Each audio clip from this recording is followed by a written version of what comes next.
அமெரிக்காவின் மாடர்னா தடுப்பூசியை இந்தியாவில் பயன்படுத்த தலைமை மருந்து கட்டுப்பாட்டு அமைப்பு ஒப்புதல் அளித்துள்ளது. அமெரிக்காவைச் சேர்ந்த மாடர்னா நிறுவனம் தங்களது தடுப்பூசியை இந்தியாவில் பயன்படுத்த அனுமதி கேட்டு தலைமை மருந்து கட்டுப்பாட்டு அமைப்பிடம் விண்ணப்பித்திருந்தது.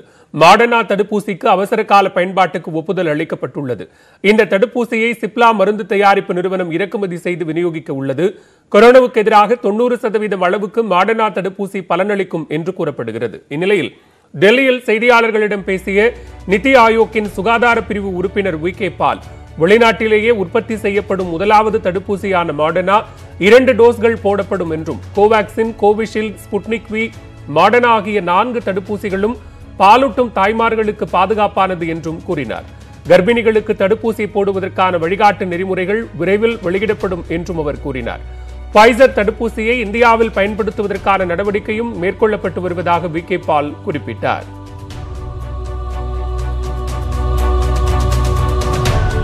இதனிடையே இந்தியாவில் இதுவரை பல்வேறு மாநிலங்களில் 51 பேருக்கு டெல்டா பிளஸ் கொரோனா தொற்று கண்டறியப்பட்டுள்ளதாக சுகாதார அமைச்சகம் தெரிவித்துள்ளது.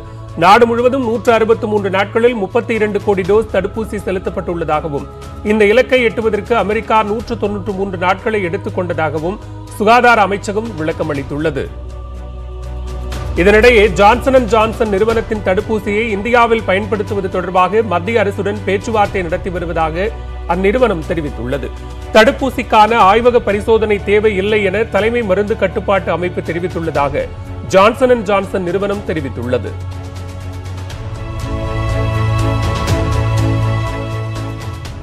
தமிழ்நாட்டின் ரேஷன் கார்டு பயனாளர்களின் தரவுகள் திருடப்பட்டதாக புகார் எழுந்துள்ளது. இது தொடர்பாக நியூஸ் 18 தொலைக்காட்சி சிறப்பு செய்தி வெளியிட்டதன் எதிரொலியாக சைபர் கிரைம் விசாரணைக்கு உத்தரவிடப்பட்டுள்ளதாக உணவுத்துறை செயலாளர் நஜிமுதீன் தெரிவித்துள்ளார். தமிழ்நாட்டின் பொது விநியோகத்துறையின் இணையம் கடந்த 26ஆம் தேதி முடக்கப்பட்டு தமிழக பொது விநியோகத்துறை தரவுகள் இணையத்தில் விற்பனைக்கு என குறிப்பிடப்பட்டிருந்தது.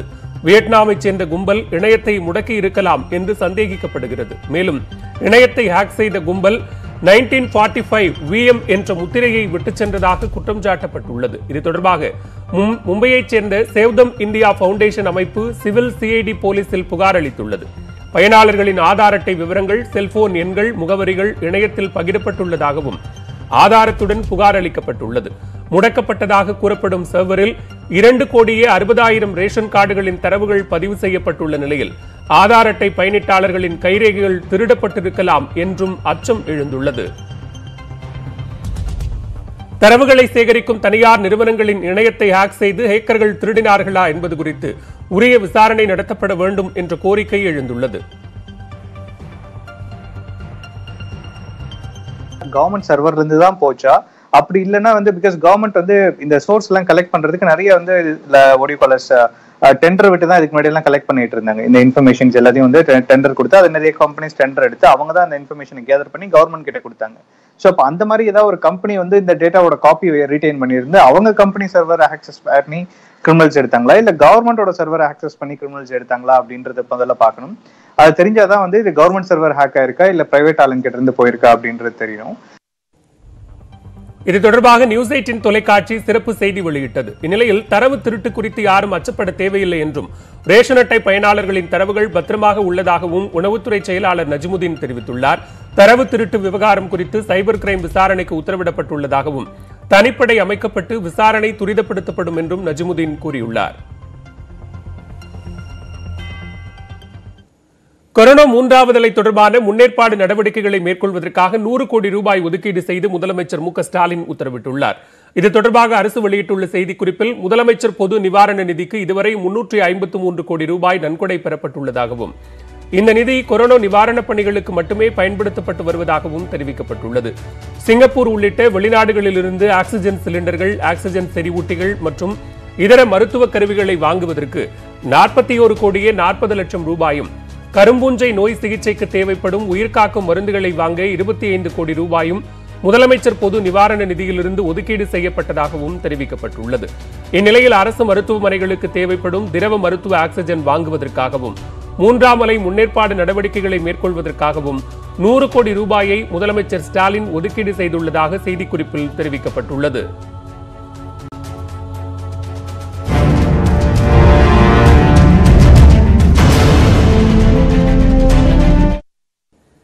நீட் தேர்வு பாதிப்புகளை கண்டறியும் குழு அமைக்க உச்சநீதிமன்றத்தின் அனுமதி பெறப்பட்டதா என்று தமிழ்நாடு அரசுக்கு உயர்நீதிமன்றம் கேள்வி எழுப்பியுள்ளது. நீட் விவகாரத்தில் உச்சநீதிமன்ற தீர்ப்புக்கு முரணான நிலைப்பாட்டை எடுக்க முடியாது என்றும் நீதிமன்றம் தெரிவித்துள்ளது. நீட் தேர்வு ஏற்படுத்தும் தாக்கம் குறித்து ஆய்வு செய்ய அமைக்கப்பட்ட ஓய்வு பெற்ற நீதிபதி A.K. ராஜன் தலைமையிலான குழுவிற்கு தடை விதிக்க கோரி பாஜக பொதுச் செயலாளர் கரு நாகராஜன் உயர்நீதிமன்றத்தில் வழக்கு தொடர்ந்தார். நாடாளுமன்றம் நிறைவேற்றிய சட்டத்துக்கு முரணாக மாநில அரசு செயல்பட முடியாது என்று மனுவில் குறிப்பிடப்பட்டிருந்தது. ஏழை மாணவர்கள் மருத்துவம் படிக்க ஏதுவாக அரசு பள்ளி மாணவர்களுக்கு இடஒதுக்கீடு வழங்கப்பட்டுள்ளதாகவும் A.K. ராஜன் தலைமையிலான குழுவிற்கு தடை விதிக்க வேண்டும் என்றும் கோரியிருந்தார். இந்த மனு தலைமை நீதிபதி சஞ்சீவ் பானர்ஜி, செந்தில்குமார் ராமமூர்த்தி அமர்வில் விசாரணைக்கு வந்தது. அப்போது மனுதாரர் தரப்பில் ஆஜரான வழக்கறிஞர் வி. ராகவாச்சாரி நீட் தேர்வு நடைமுறையை புறந்தள்ளும் வகையில் தமிழ்நாடு அரசு குழு அமைத்துள்ளதாக குற்றம் சாட்டினார். இதற்கு பதிலளித்த தமிழ்நாடு அரசின் தலைமை வழக்கறிஞர் ஆர். சண்முக சுந்தரம், தேர்தல் அறிக்கையில் உத்தரவாதம் அளிக்கப்பட்டதன் அடிப்படையில் கொள்கை முடிவு எடுக்கப்பட்டு குழு அமைக்கப்பட்டதாக தெரிவித்தார். அப்போது குறுக்கிட்ட நீதிபதிகள் உச்சநீதிமன்ற தீர்ப்புக்கு முரணான நிலைப்பாட்டை எடுக்க முடியாது என்று அரசுக்கு அறிவுறுத்தினர். மேலும் குழு அமைப்பது தொடர்பாக உச்சநீதிமன்றத்தின் அனுமதி பெறப்பட்டதா என்றும் கேள்வி எழுப்பினர். அரசிடம் விளக்கம் பெற்று தெரிவிக்க அவகாசம் வேண்டும் என்று அரசு தலைமை வழக்கறிஞர் கோரிக்கை வைத்ததன் அடிப்படையில் வழக்கு குறித்து மத்திய மாநில அரசுகள் பதிலளிக்க உத்தரவிட்டு விசாரணையை ஜூலை 5ஆம் தேதிக்கு நீதிபதிகள் ஒத்திவைத்தனர். நீட் தேர்வால் தான் சமூக நீதி காக்கப்படுவதாகவும் இதனை சீர்குலைக்க A.K. ராஜன் தலைமையில் குழு அமைக்கப்பட்டதால் வழக்கு தொடர்ந்ததாகவும் பாஜக மாநில பொதுச் செயலாளர் கரு நாகராஜன் விளக்கமளித்துள்ளார். மக்களை ஏமாற்றுவதற்கு, குழப்புவதற்கு அரசியல் ரீதியாக இந்த நீட் தேர்வை பற்றி அவர் கையில் எடுத்துக் கொடுக்கிறார்கள். நீட் வேண்டாம் சொல்ல நாங்களும் கூட தயாரா இருக்கோம். ஆனா ஒரு சவால் 4 வருஷமா நடந்துட்டு இருக்கு. கடந்த 7.5% இடஒதுக்கீடுக்கு பிறகு 405 மாணவர்களுக்கு, அரசு பள்ளி மாணவர்களுக்கு நீட் எழுதி வெற்றி பெற்று மருத்துவர் இடங்கள் கிடைத்திருக்கிறது. அதற்கு முன்பு என்றைக்காவது ஒரு 50 பேருக்கு கிடைச்சிருக்குன்னு சொல்லுங்க. அப்பயா இதுல சமூக நீதி இல்ல, ஏழை எளிய மாணவர்களுக்கு பாதிப்பு, இடஒதுக்கீடுக்கு பாதிப்புக்கு ஏன் பொய் சொல்றீங்க? நீட் தேர்வு குறித்து பாஜக இரட்டை நிலைப்பாடு கொண்டுள்ளதாகவும் உள்நோக்கத்துடன் வழக்கு தொடர்ந்துள்ளதாகவும் மருத்துவத்துறை அமைச்சர் மா. சுப்பிரமணியன் குற்றம் சாட்டியுள்ளார். சட்டமன்றத்தில் பாஜகவின் குரல் சட்ட ரீதியாக அரசுக்கு நாங்கள் உறுதுணையாக இருப்போம் என்கின்ற வகையில் அங்கே கருத்துக்கள் தெரிவிக்கப்பட்டது. ஆனால் அதற்கு நேர்மாறாக இன்றைக்கு அக்கட்சியின் பொதுச் செயலாளர் ஒருவரே நீட் சம்பந்தமாக அந்த A.K. ராஜன் குழுவை எதிர்த்து ரிட் மனு தாக்கல் செய்திருப்பது என்பது பாஜகவின் இரட்டை நடவடிக்கைகளை இன்றைக்கு உலகுக்கு உணர்த்தி இருக்கிறது. எந்த நுழைவுத் தேர்வையும் திமுக ஏற்காது என்றும் நடப்பு ஆண்டு நீட் தேர்வு நடைபெறுமா என்பதை A.K. ராஜன் குழு வழங்கும் பரிந்துரையின் அடிப்படையில் முதலமைச்சர் முடிவெடுப்பார் என்றும் அமைச்சர் தெரிவித்தார். தொடர்ந்து நம்மூர்களில் நடைபெற்ற முக்கிய நிகழ்வுகளை சுருக்கமாக பார்க்கலாம்.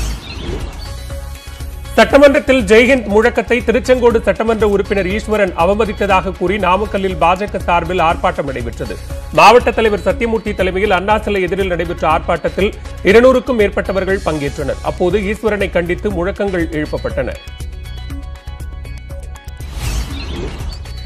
திருநெல்வேலி மாவட்டம் கொண்டாநகரம் அருகேயுள்ள காகிதம் தயாரிக்கும் ஆலையில் விஷவாயு தாக்கி 4 தொழிலாளர்கள் மயங்கி விழுந்தனர். காகித ஆலையில் கலவை தொட்டியை சுத்தம் செய்யும் பணியில் 4 தொழிலாளர்கள் ஈடுபட்டிருந்தனர். அப்போது அதிலிருந்து வெளிப்பட்ட விஷவாயு தாக்கியதில் ராஜா, காளிமுத்து, மாரியப்பன் மற்றும் செல்லப்பா ஆகியோர் அடுத்தடுத்து மயங்கினர். அதனைத் தொடர்ந்து 4 பேரும் அரசு மருத்துவமனையில் சிகிச்சைக்காக அனுமதிக்கப்பட்டனர். கோவை மாவட்ட ஆட்சியர் உத்தரவை அடுத்து காவல்துறையினரால் கைப்பற்றப்பட்ட மதுபானங்கள் கீழே கொட்டி அழிக்கப்பட்டன. பேரூர் மற்றும் பொள்ளாச்சி மதுவிலக்கு அமலாக்கப் பிரிவு போலீசாரால் கடந்த ஓராண்டாக பல்வேறு இடங்களில் மதுபாட்டில்கள் கைப்பற்றப்பட்டன. மொத்தம் 2577 மதுபாட்டில்கள் சேர்ந்த நிலையில் அவற்றை பொன்னாபுரம் குட்டையில் காவல்துறையினர் கீழே ஊற்றி அழித்தனர்.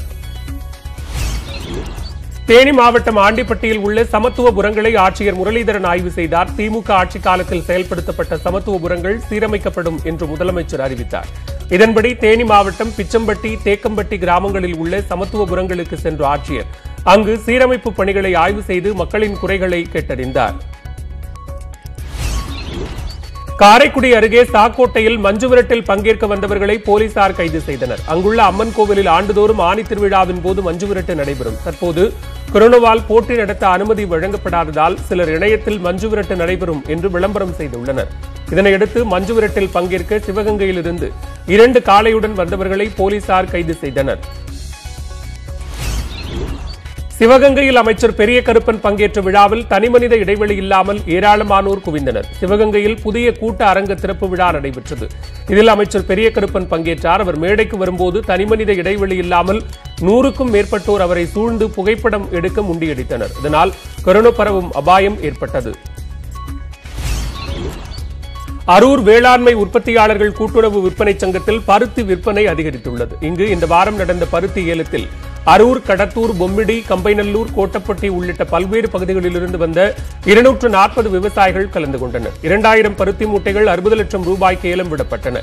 பொது முடக்கம் முடிந்ததால் விவசாயிகள் மற்றும் பருத்தி வரத்து அதிகரித்தது. கடந்த வாரத்தை விட விலையும் அதிகரித்தது. கடந்த வாரம் 14 லட்சம் ரூபாய்க்கு விற்பனையான நிலையில் பருத்தி 60 லட்சத்திற்கு ஏலம் போனது.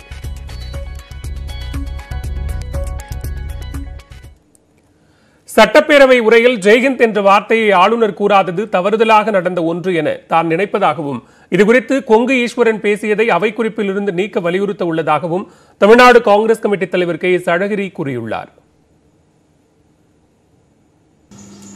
வழக்கமாக ஆளுநர்கள் சொல்லுகிற ஜெய்ஹிந்த் என்கின்ற வார்த்தை அதில் இல்லாமல் இருந்தது வருத்தத்திற்குரியது.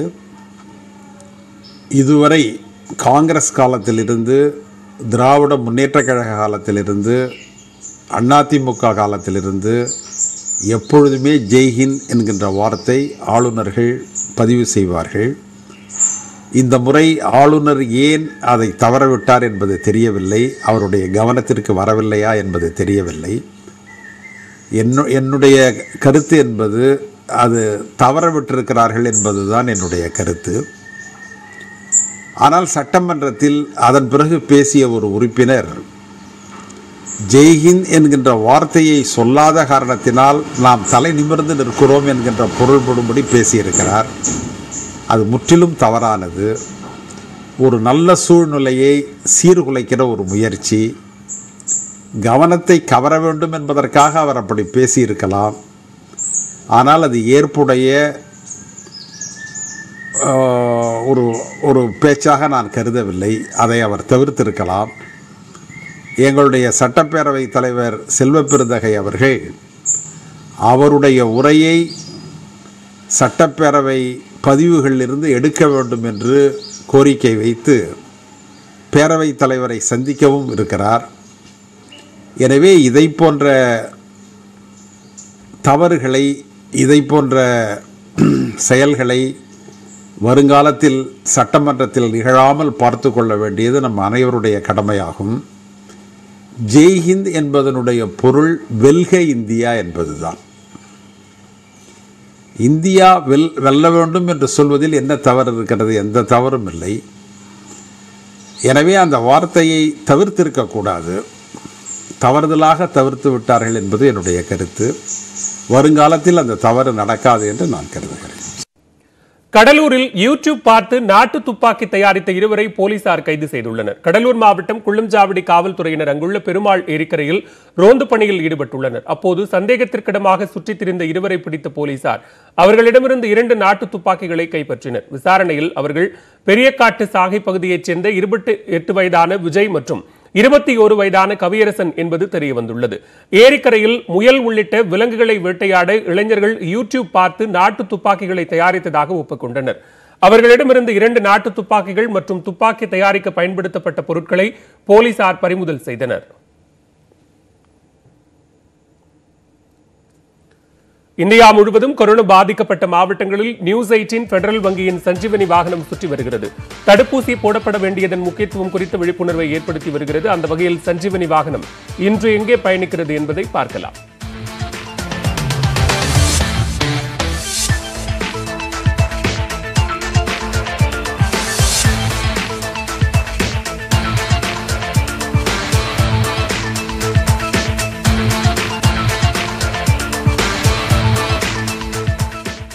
டெல்டா வகை வைரஸ் பரவலால் ஆஸ்திரேலியாவில் 4 நகரங்களில் முழு ஊரடங்கு அமல்படுத்தப்பட்டுள்ளது. இங்கிலாந்தில் அதிகரித்து வரும் தொற்று பரவல் காரணமாக நாட்டில் இருந்து வரும் விமானங்களுக்கு ஹாங்காங் தடை விதித்துள்ளது. டெல்டா வகை கொரோனா வைரஸ் காரணமாக பல்வேறு நாடுகளில் மீண்டும் தொற்று பரவல் அதிகரித்துள்ளது. ஆஸ்திரேலியாவில் சிட்னி, டார்வின், பெர்த், பிரிஸ்பேன் ஆகிய நகரங்களில் முழு ஊரடங்கு அமல்படுத்தப்பட்டுள்ளது. அந்நாட்டில் மொத்த மக்கள் தொகையில் 80 விழுக்காட்டினர் இந்த 4 நகரங்களில் வசித்து வருகின்றனர். ஆஸ்திரேலியாவில் தொற்று பரவல் மீண்டும் அதிகரித்திருப்பதற்கு முக்கிய காரணமாக தனிமைப்படுத்தும் மையங்கள் அமைந்திருப்பதாக கூறப்படுகிறது. வெளியூர்களில் இருந்து வருபவர்களை ஹோட்டல்களில் தனிமைப்படுத்தி வரும் நிலையில் அங்கு போதிய காற்றோட்டம் இல்லாததால் தனிமைப்படுத்தும் மையங்களில் இருந்தே அதிக அளவில் தொற்று பரவி வருவது கண்டறியப்பட்டுள்ளது. வடக்கு மாகாணத்தில் உள்ள நிலக்கரி சுரங்க தொழிலாளர்கள் குயின்ஸ்லாந்தில் தனிமைப்படுத்தப்பட்டிருந்தபோது தொற்று பாதிப்புக்கு ஆளாகியிருப்பதும் தெரியவந்துள்ளது. இதனிடையே அனைத்து இள வயதினருக்கும் அஸ்ட்ராஜெனகா தடுப்பூசியை செலுத்த அந்நாடு அனுமதி அளித்துள்ளது. தென் அமெரிக்க நாடுகளிலும் டெல்டா வைரஸால் 2வது அலை வேகமாக பரவத் தொடங்கியுள்ளது. அர்ஜென்டினாவில் தினசரி தொற்று எண்ணிக்கையும் உயிரிழப்பும் புதிய உச்சம் தொட்டு வருவதால் அதிபர் அல்பர்டோ பெர்னாண்டஸ் தனது பிரான்ஸ் சுற்றுப்பயணத்தை ரத்து செய்வதாக அறிவித்துள்ளார். பிரிட்டனில் கொரோனா பாதிப்பவர்களில் 95 விழுக்காட்டினருக்கு டெல்டா வகை பாதிப்பு கண்டறியப்பட்டு வருகிறது. இதன் காரணமாக பிரிட்டனில் இருந்து வரும் விமானங்களுக்கு ஹாங்காங் தடை விதித்துள்ளது. இதேபோன்று பிலிப்பைன்ஸ், இந்தோனேஷிய நாடுகளில் இருந்து வரும் விமானங்களுக்கும் ஹாங்காங் தடை விதித்துள்ளது. வங்கதேசத்திலும் டெல்டா வைரஸ் பரவலை தடுக்கும் விதமாக 1 வார ஊரடங்கு அமலுக்கு வந்துள்ளது. ஐக்கிய அரபு அமீரகத்தில் 81,000 நபர்களுக்கு ஸ்புட்னிக் வி தடுப்பூசி செலுத்தப்பட்டதாகவும் தடுப்பூசி 97.8 விழுக்காடு திறன்மிக்கதாக இருப்பது தெரிய வந்துள்ளதாகவும் ரஷ்யாவின் நேரடி முதலீட்டு நிதியகம் தெரிவித்துள்ளது. இதனிடையே சீனாவின் கொரோனா வேக் தடுப்பூசி 3 முதல் 17 வயதுக்குட்பட்ட சிறுவர்களிடையே கொரோனாவை எதிர்கொள்ள வலுவான நோய் எதிர்ப்பு சக்தியை உருவாக்குவதாகவும் பாதுகாப்பானது என்றும் லான்சன் இதழில் தெரிவிக்கப்பட்டுள்ளது.